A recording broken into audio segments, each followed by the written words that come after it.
mom would always tell me, when you become sick and tired of being sick and tired, that's when you'll take action. So finally I said, you know what?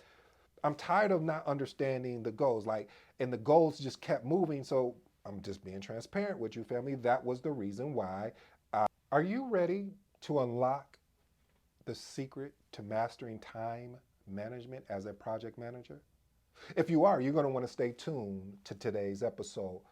Today's episode is entitled Mastering Time Management for Project Managers. Again, mastering time management for project managers. If you're new to the channel, this is your boy ED. For all you smart and intelligent folks out there, listen, that just simply means Ed.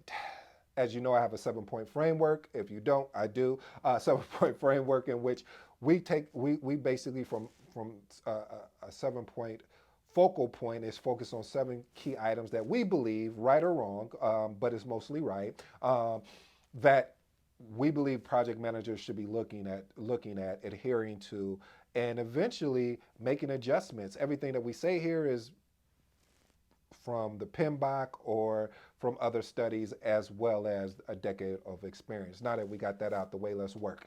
Today's quote is entitled, Time, when you harnessed with precision, becomes the catalyst that propels project managers to achieve remarkable feats. Mastering the art of time management empowers us to prioritize, plan, delegate effectively, unlock the path to unrivaled productivity and remarkable project success.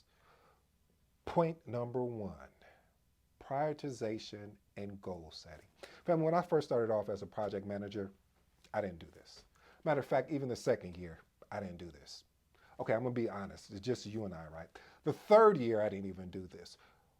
It was probably after the third year where I had got to a point of frustration. You know, my mom would always tell me, when you become sick and tired of being sick and tired, that's when you'll take action. So finally I said, you know what? I'm tired of not understanding the goals. And the goals just kept moving. So I'm just being transparent with you, family. That was the reason why I just stopped looking for goals, because it felt like we were running Scrum in a waterfall environment, and it just didn't make sense. And so finally I said, you know what? I'm not going to allow that to get in the way. I'm going to actually put some goals in place and just start prioritizing those tasks with those goals. So the reason why prioritization and goal setting is important, because it allows you, like I mentioned, to be able to prioritize the tasks and set clear goals, not muddy goals, but very clear goals that align with the project objectives. And by focusing on high priority activities and setting realistic, I'm sorry, that kind of came out wrong, but setting realistic milestones. Can you tell I love this? I do. Setting realistic milestones, you can assure that the time is allocated effectively and efficiently. Point number 2, effective planning and scheduling. Now you know what I'm going to say. If you haven't, here we go. If you failed to plan, you plan to fail. I gotta look up I love that quote. Anyway, point number 2, effective planning and scheduling. You literally have to be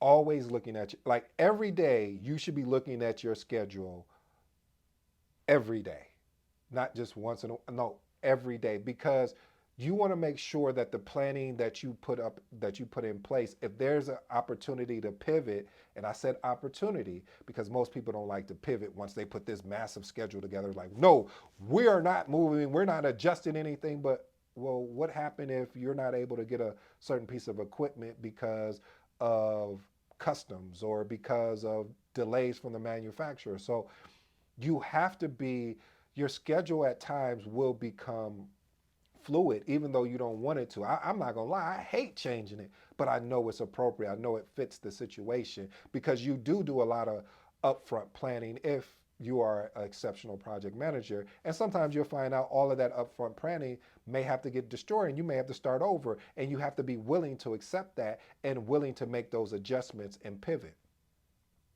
Point number 3, delegation and team empowerment. I have to be honest with you, family.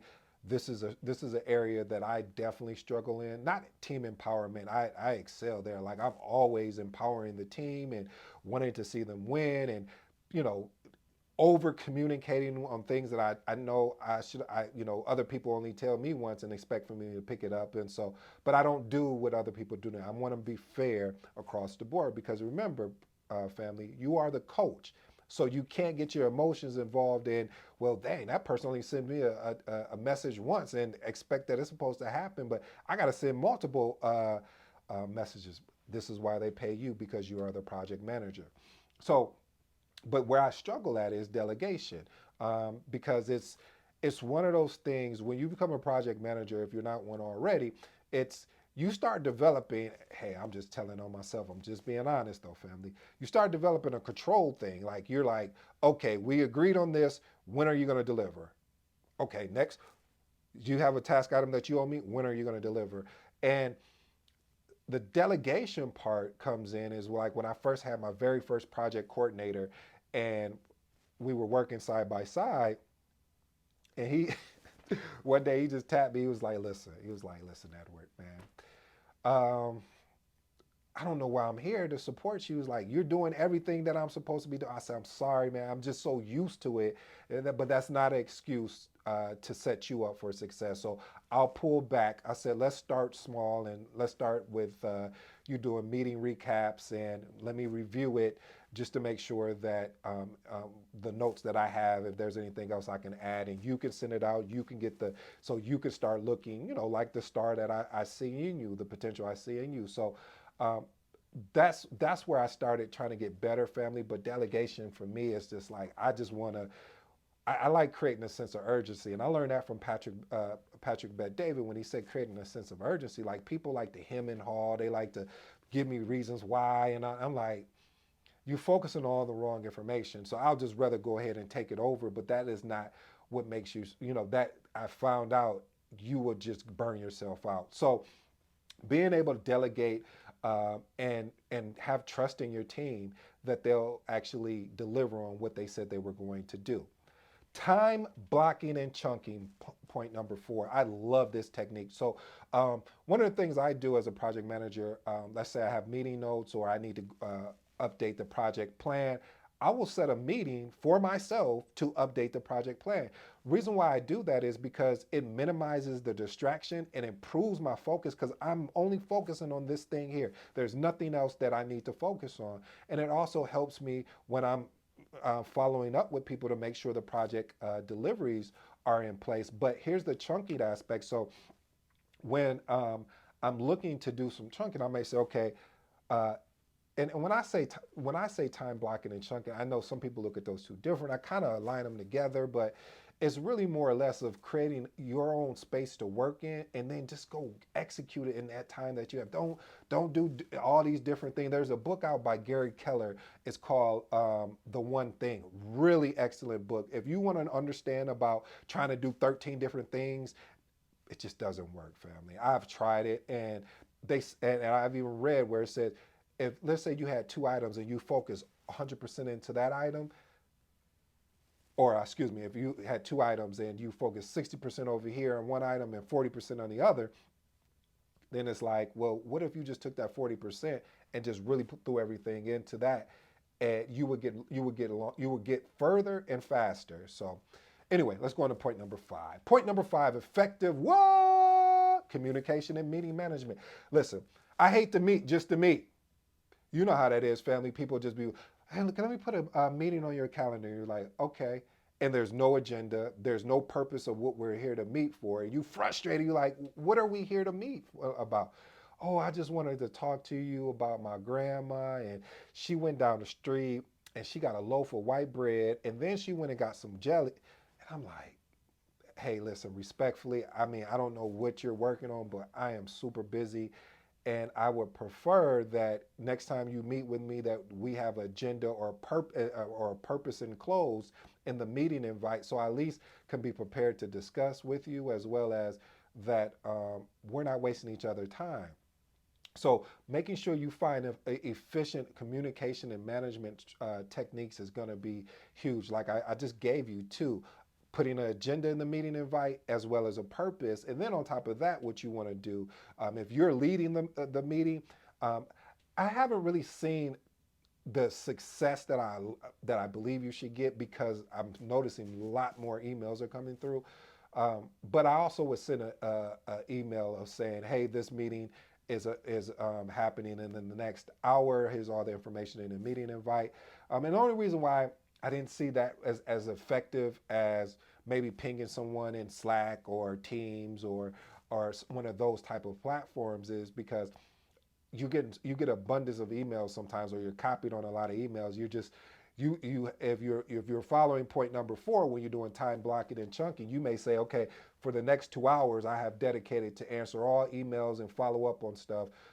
After that, I'll revisit that another time. So again, when you're in a meeting, and also even with your communication, you want it to be purposeful, you want it to be focused, and you also want to ensure that it's result orientated, as well as that it's a collaborative approach. I don't know how many times I've gotten on meetings and it's not a collaborative approach. It's the project manager doing all the talking, or leadership doing all the talking, and it's just like, and you're just listening and quiet. I remember, I think it was Simon Sinek had shared a story similar to that, and I think I may bring that story back. It was an excellent story about when there's only one person talking in a meeting, and he gave an example about a chief who was the last person to speak. And that's how I feel. I think the project manager sets the tone, but they should be the last person to speak in the meeting. It's not all about the project manager leading the meeting. Yeah, that's awesome, but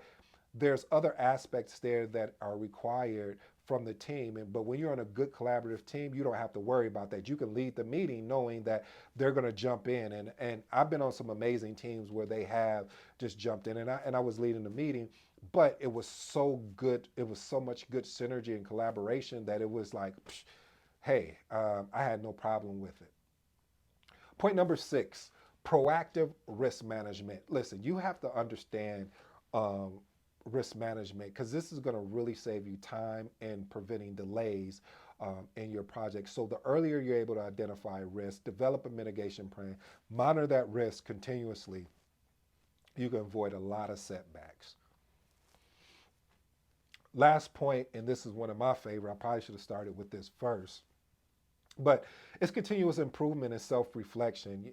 Family, um, one of the reasons that I believe self-reflection is key, it allows you to see where your areas of opportunities are.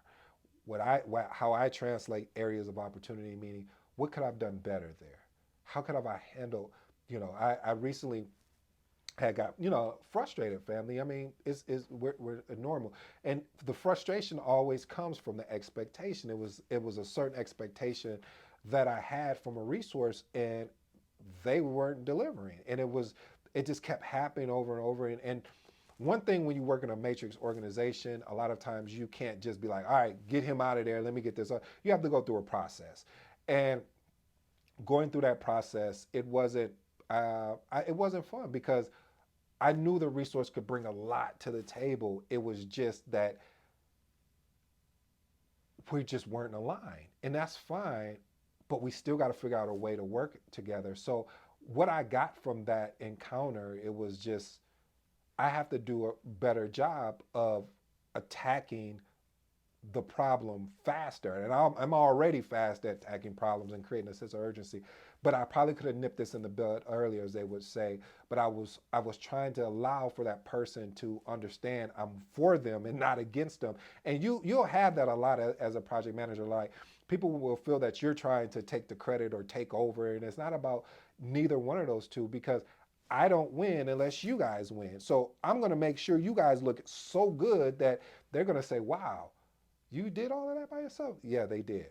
So again, family, this is one of my favorites of being able to do self-reflection. Some people call it the lessons learned, but I say doing a self-reflection at the beginning of the project, the middle, and the end, and just even throughout, when you feel like it's necessary, where it feels something that just didn't align and make sense, is really going to add a lot of value to you, as well as to the organization you work for. This has been your boy ED. Until next time, I'm out.